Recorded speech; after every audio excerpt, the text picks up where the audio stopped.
Outside the window, the evening was shrouded in darkness and frost, casting a somber mood over the scene. In the kitchen, Sarah sobbed uncontrollably, her tears reflecting the pain in her heart. There was, however, one small comfort amidst her turmoil. Alex was spending his spring break at his grandmother's in a small town, spared from witnessing the recent explosive argument involving his forgetful father. David and Sarah had been married for 17 years, their son Alex now in middle school. Like many long-term relationships, theirs had become strained over time. Familiarity bred a certain indifference, and the spark in their romance had faded. Yet, Sarah never imagined her husband capable of infidelity, let alone having a child with another woman. On that fateful evening, she discovered the truth. Over the past 5 years, David had been leading a double life, secretly raising a family with a young daughter. He confessed everything, his shame evident as he avoided her gaze. "Sarah, I've been seeing another woman," David admitted, his words heavy with regret. Sarah felt a crushing sensation in her chest. "For how long?" she managed to force out through a choked voice. "A long time," David confessed, his lips pressed together tightly. "I met Katie at a work event 6 years ago. Things got serious quickly, and I found myself trapped before I even realized it. I was filled with guilt, too ashamed to tell you right away." Sarah listened, tears streaming down her face. "I convinced myself it was just a mistake. A brief lapse in judgment couldn't erase the years we'd been together. I hoped you'd never find out." "Then why tell me now?" she asked, her voice trembling with a mix of hurt and anger. David let out a heavy sigh, bracing himself for what he had to say next. "I was planning to end things with Katie," he began, his voice wavering slightly. "But then she got pregnant. 5 years ago, she gave birth to my daughter, Lily." "I don't care about the name of your child out of wedlock," Sarah interjected, her emotions overflowing as she stood up abruptly, her nerves on edge. "How could you do this, David? This isn't just a one-time betrayal, it's years of lying. You lived a double life, raising someone else's child while my son and I were waiting for you at home. Please, Sarah, forgive me. I was lost, confused. I don't know what I was thinking," David pleaded desperately. "I must have been blind when I married you," Sarah retorted, her voice thick with anger and hurt.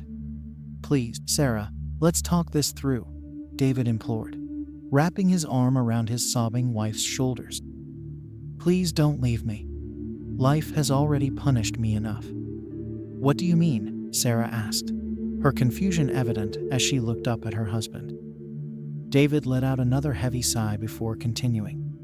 "A year ago, Katie was diagnosed with a terminal illness.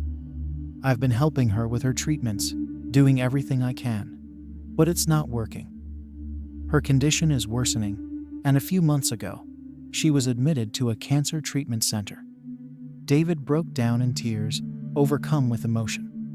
"I got a call from Katie's doctor today. Her condition worsened quickly, and they rushed her to the hospital. She's in a coma now," David revealed, his voice heavy with worry. "And what about your daughter?" Sarah asked, trying to act indifferent. "She's with Katie's sister for now," David replied. "Why not with her grandparents?" Sarah pressed further. "They won't accept Lily as their granddaughter," David admitted with frustration. "They cut ties with Katie a long time ago. They only visited her in the hospital once after they found out about her illness. They haven't spoken to her since." "I can guess what they said to her," Sarah remarked bitterly. "Probably shamed her for being a single mom and breaking up a family." "Our family isn't broken yet, Sarah. We can still fix it. We just need to stay calm and not make rash decisions," David insisted. "I wanted to talk to you about my daughter." "No, I won't discuss your child out of wedlock," Sarah interjected sharply. "Stop calling Lily that. She's an innocent kid. It's not her fault," David countered, pleading with his wife.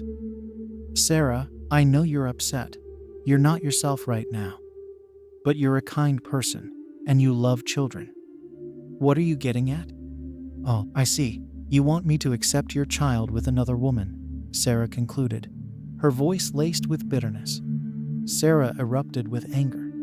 If you think I'll take your mistress's child into our family out of pity, then you're delusional, David, she exclaimed angrily. Sarah, try to understand. Lily is my daughter, and that won't change. Her grandparents won't take her, and her aunt, well, she's not exactly stable. If she raises Lily, it could be disastrous. Sarah, if I don't step in and adopt Lily, she'll end up in foster care. Can't you see that? David pleaded urgently. You should have thought of that before having a child with someone else, Sarah retorted sharply. I know I messed up, I admit that. Life has already punished me plenty, David lamented. But Lily is just a child. What has she done to deserve this?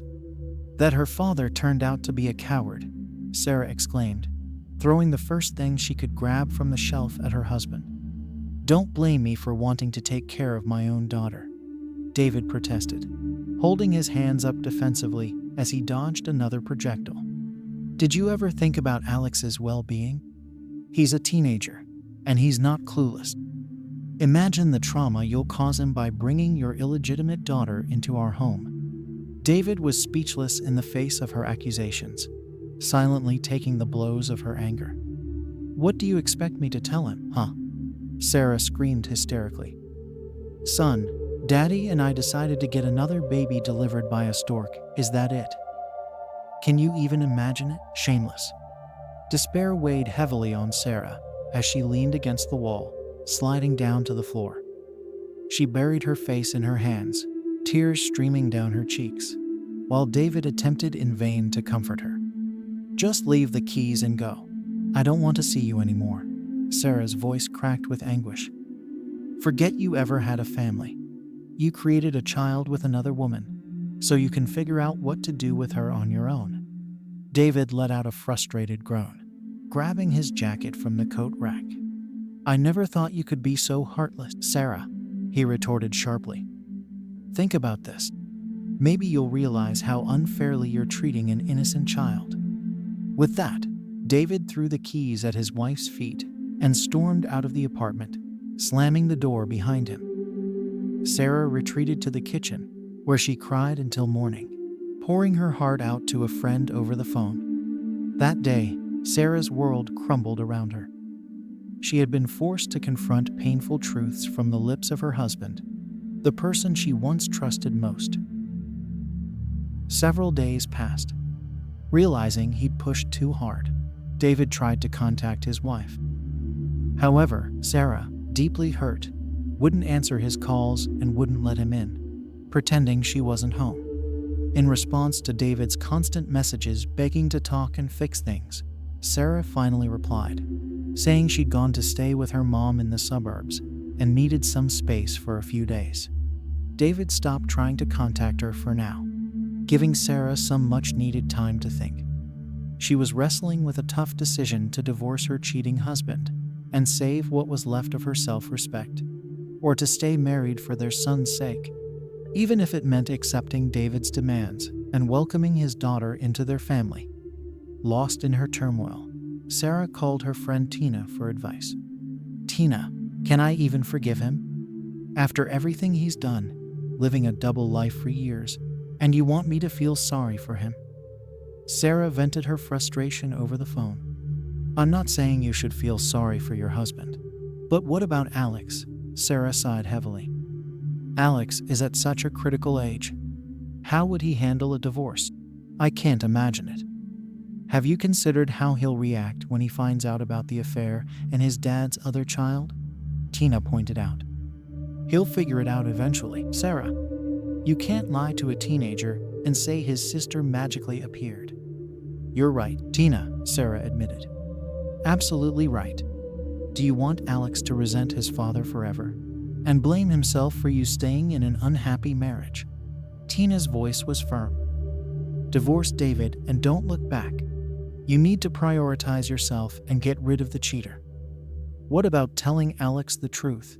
Sarah asked hesitantly. I'm worried about how he'll take it. He'll be devastated, for sure. But it can't be avoided, honey. Sometimes you have to choose the lesser of two evils, Tina advised with a sense of resignation. Sarah followed her friend's advice and filed for divorce from David. During their final meeting at the courthouse, she couldn't resist letting out some built-up anger. Before you jump through hoops to adopt Lily, maybe you should consider a paternity test. After all, if Katie was comfortable being a mistress for years, something wasn't quite right with her judgment. Who knows, maybe this whole thing was a mess and Lily isn't even your daughter. Sarah couldn't resist the parting shot. David tried to act like his ex-wife's words didn't bother him. But deep down, they planted a seed of doubt. He initially tried to ignore it, but eventually, the need for certainty gnawed at him, and he decided to get a DNA test. When the results arrived, David realized life wasn't just punishing him, it was delivering a harsh dose of karma. Lily wasn't his biological daughter. Katie had deceived him, leaving him to raise another man's child for 5 years. However, there was no chance for David to confront Katie about her lie. She died in the hospital, never recovering from her illness, and leaving behind a daughter who wasn't his. From that moment on, David understood the pain Sarah felt when he insisted on bringing a stranger into their family.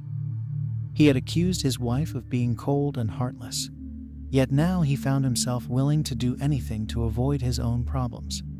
To escape the situation, David chose not to tell Olivia, who'd been caring for the girl, about Katie's passing from cancer. He didn't pursue adopting Lily and soon moved to a different city, determined to start fresh. I hope you enjoyed this story. Let us know what you think in the comments below. Don't forget to give the video a thumbs up and hit that subscribe button for more awesome stories in the future. Thanks for joining us on this incredible journey, and we'll see you next video.